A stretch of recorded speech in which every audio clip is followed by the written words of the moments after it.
نہمہ سبق نمبر 20 اتفاق و اتحاد۔ بسم اللہ الرحمن الرحیم۔ رب اشرح لی صدری ویسر لی امری واحلل عقدۃ من لسانی یفقہوا قولی۔ رب زدنی علما رب زدنی علما رب زدنی علما۔ اللہم صلی علی محمد وعلی آل محمد۔ السلام علیکم ورحمۃ اللہ وبرکاتہ۔ بیٹا کیسی ہیں آپ سب؟ خیریت سے ہیں؟ اللہ تعالیٰ آپ کو ہمیشہ خیر و عافیت میں رکھے۔ بیٹا آج کا جو ہمارا سبق ہے وہ ہے اتفاق، حقوق کی ادائیگی اور حقوق کے حصول کی بنیاد۔ اتفاق کے معنی ہے ایک دوسرے سے میل جول رکھنا، ضرورت کے وقت ایک دوسرے کے کام آنا، آپس میں لڑائی جھگڑا نہ کرنا۔ اتفاق کیا ہے؟ صرف یہ نہیں کہ اکٹھے رہنا، اس میں کیا کیا داخل ہے؟ ایک دوسرے سے میل جول رکھنا، یعنی ایک دوسرے سے تعلقات رکھنا، ضرورت کے وقت کام آنا اور آپس میں لڑائی جھگڑا نہ کرنا، یہ سب کیا ہے؟ اتفاق میں داخل ہے۔ اختلاف کے معنی ہے مل جل کر نہ رہنا، لڑنا جھگڑنا اور آپس میں دشمنی پیدا کرنا، یہ کیا ہے؟ اختلاف ہے۔ اتفاق اور اختلاف کے معنی سے ظاہر ہے کہ اتفاق اچھی چیز ہے اور اختلاف بری چیز ہے۔ اسلام کی اکثر عبادتوں سے ہم کو اتفاق کا سبق ملتا ہے۔ 5 وقت جماعت سے نماز پڑھتے ہیں، اس میں مصلحت یہ بھی ہے کہ محلے کے مسلمان روزانہ ایک دوسرے سے ملتے رہیں۔ جب محلے کے 5 وقت لوگ اکٹھے ہوں گے، مسجد میں نماز پڑھیں گے تو ایک دوسرے کے حالات سے آگاہی ہوگی، ایک دوسرے کے دکھ درد میں شریک ہونے کا موقع ملے گا، ایک دوسرے کے کام آئیں گے۔ تو اس لیے 5 وقت جو نماز ہے اس میں بھی اللہ تعالیٰ نے اتفاق کی مصلحت کو رکھا ہے کہ کیا لوگ کیا ہوں، ایک دن میں 5 دفعہ اکٹھے ہوں، ایک دوسرے سے ملے، ایک دوسرے کے حالات سے واقفیت ہو۔ جمعے کی نماز جامع مسجد میں پڑھنے سے یہ بھی ایک فائدہ ہے کہ شہر کے مسلمانوں کو ہفتے میں ایک مرتبہ ایک جگہ جمع ہونے کا موقع ملتا ہے۔ اسی طرح عیدین کی نماز عیدگاہ میں پڑھنے سے یہ فائدہ ہے کہ سب مسلمان سال میں 2 دفعہ ایک جگہ جمع ہو کر دینی اتفاق کا ثبوت دیتے ہیں، یعنی 5 وقت نمازوں میں بھی اتفاق کا ثبوت ہے اور جمعے کی نماز میں بھی اللہ تعالیٰ نے اتفاق کا، اللہ تعالیٰ نے یہ جو ہم پر فرض کیا اور اس میں بھی ہمیں جمعے کی نماز میں بھی اتفاق کا ثبوت ملتا ہے۔ اسی طرح عیدین کی نماز جب اس میں زیادہ بڑا مجمع ہوتا ہے، زیادہ لوگ اکٹھے ہوتے ہیں تو اس طرح اور زیادہ دینی اتفاق کا ثبوت ملتا ہے۔ ویسے آپ اعلان کریں، اشتعال نکالیں، منادی کرائیں، تب کہیں اتنا بڑا اجتماع ہوتا ہے۔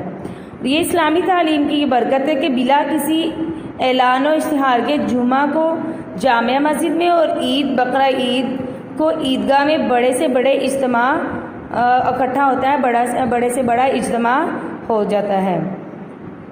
یعنی وہاں کہنا نہیں پڑتا کسی کو کہ آپ آ جاؤ، فلاں آ جائے، بس ایک وقت مقرر ہوتا ہے کہ اس ٹائم پر ہم نے پہنچنا ہے اور ہر ایک کی یہ کوشش ہوتی ہے کہ ہم وقت سے پہلے وہاں موجود ہوں اور وقت سے پہلے ہم وہاں پہنچ کر ایک دوسرے سے مل بھی لیں اور اپنی نماز کی تیاری کر لیں، تو اس سے بھی اتفاق کا ثبوت ملتا ہے۔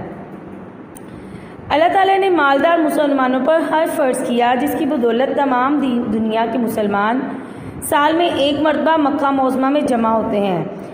یعنی پہلے اگر نمازوں کو دیکھ لیا جائے تو کم مجمع، جمعہ زیادہ مجمع، عیدین میں اس میں زیادہ لوگ اکٹھے ہوتے ہیں اور پھر اس کے بعد حج آتا ہے، حج میں عیدین، جمعہ اور نماز سب سے زیادہ بڑا مجمع ہوتا ہے۔ تو ان ساری باتوں سے دینی اتفاق کا ثبوت ملتا ہے۔ اور ان باتوں کے علاوہ قرآن شریف میں اللہ تعالیٰ نے صاف لفظوں میں حکم فرمایا ہے وَاعْتَصِمُوا بِحَبْلِ اللَّهِ جَمِيعًا وَلَا تَفَرَّقُوا وَاذْكُرُوا نِعْمَةَ اللَّهِ عَلَيْكُمْ إِذْ كُنْتُمْ أَعْدَاءً فَأَلَّفَ بَيْنَ قُلُوبِكُمْ فَأَصْبَحْتُمْ بِنِعْمَتِهِ إِخْوَانًا وَكُنْتُمْ عَلَى شَفَا حُفْرَةٍ مِّنَ النَّارِ فَأَنقَذَكُم مِّنْهَا كَذَلِكَ يُبَيِّنُ اللَّهُ لکم آیاتہ لعلکم تہتدون۔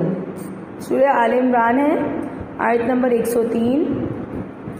ترجمہ اس کا یہ ہے، اور سب مل کر اللہ کی ہدایت کی رسی کو مضبوط پکڑے رہنا اور متفرق نہ ہونا، اور اللہ کی اس مہربانی کو یاد کرو جب تم ایک دوسرے کے دشمن تھے، اس نے تمہارے دلوں میں الفت ڈال دی اور تم اس کی مہربانی سے بھائی بھائی ہو گئے، اور تم آگ کے گھڑے کے کنارے تک پہنچ چکے تھے تو اللہ نے تم کو اس سے بچا لیا۔ اس طرح اللہ تم کو اپنی آیتیں کھول کھول کر سناتا ہے تاکہ تم ہدایت پاؤ۔ یعنی اس آیت میں اللہ تعالیٰ نے یہ بتا دیا کہ اللہ نے تمہارے دلوں میں ایک دوسرے کے لیے محبت اور الفت ڈال دی ہے، جس کی وجہ سے تم آپس میں کیا کرتے ہو، ایک دوسرے سے محبت کرتے ہو، ایک دوسرے کے بھائی بھائی ہو، اور اللہ تعالیٰ نے تمہیں کیا کیا ہے، آگ کے کنارے سے بچا لیا ہے۔ اور اس طرح اللہ تعالیٰ اپنی آیات کے ذریعے ہدایت دینا چاہتا ہے، تم کو بار بار کھول کھول کر سناتا ہے تاکہ تم کیا کرو، اسے ہدایت پا جاؤ۔ اتفاق سے رہو اور اختلاف سے بچو۔ اختلاف پیدا کرنے کا نتیجہ بہت برا ہے، اس لیے قرآن شریف میں بار بار جتا دیا گیا، وَأَطِيعُوا اللَّهَ وَرَسُولَهُ وَلَا تَنَازَعُوا فَتَفْشَلُوا وَتَذْهَبَ رِيحُكُمْ وَاصْبِرُوا إِنَّ اللَّهَ مَعَ الصَّابِرِينَ۔ ترجمہ سورہ انفال ہے، آیت نمبر 46۔ ترجمہ اس کا ہے، اور اللہ اور اس کے رسول کے حکم پر چلو اور آپس میں جھگڑا نہ کرنا، اگر ایسا کرو گے تو تم بزدل ہو جاؤ گے اور تمہارا اقبال جاتا رہے گا۔ صبر سے کام لو، اللہ صبر کرنے والوں کا مددگار ہے۔ یعنی اللہ اور اس کے رسول کے حکم پر چلو گے تو آپس میں جھگڑا بھی نہیں ہوگا۔ جب اللہ اور اس کے رسول کے حکم کی خلاف ورزی کریں گے تو آپس میں ناچاکیاں، اختلافیاں خود بخود پیدا ہوں گی۔ اس لیے پہلا حکم دے دیا کہ اللہ اور اس کے رسول کے حکم پر چلنا ہے۔ اللہ اور اس کے رسول کے حکم پر چلو گے تو آپس میں جھگڑا نہیں ہوگا۔ اور ویسے بھی اللہ تعالیٰ کے نزدیک سب سے برا وہ شخص ہے جو جھگڑالو ہے۔ یہ حدیث شریف کا مفہوم ہے کہ اللہ کے نزدیک بدترین شخص، سب سے برا وہ ہے جو جھگڑالو ہے، ہر وقت جھگڑا کرتا رہتا ہے۔ اگر اللہ اور اس کے رسول کے اطاعت نہیں کریں گے، ان کے حکم پر نہیں مانیں گے تو اس سے کیا ہو جائیں گے، اس کا نقصان کیا ہو جائے گا، بزدل بن جائیں گے اور روب ختم ہو جائے گا۔ جو اللہ تعالیٰ نے ایک مسلمان کا روب غیر مسلم پر رکھا ہے تو وہ مسلمان کا جو روب ہے وہ ختم ہو جائے گا، غیر مسلم کے دل سے مسلمان کا روب ختم ہو جائے گا۔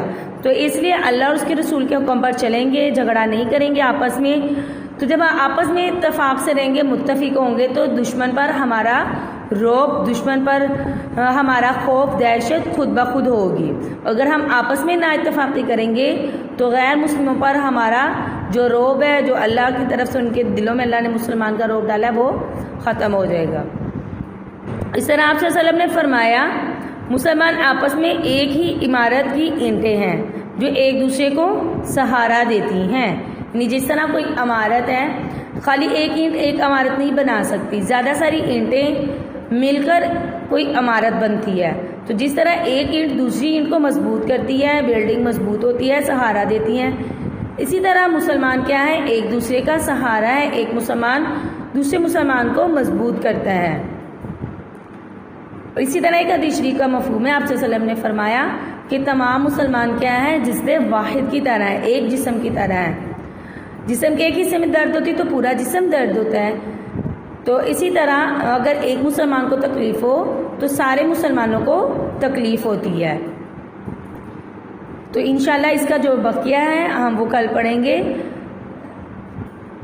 اس کو آپ اچھی طرح یاد کیجئے گا۔ اللہ حافظ، فی امان اللہ، السلام علیکم۔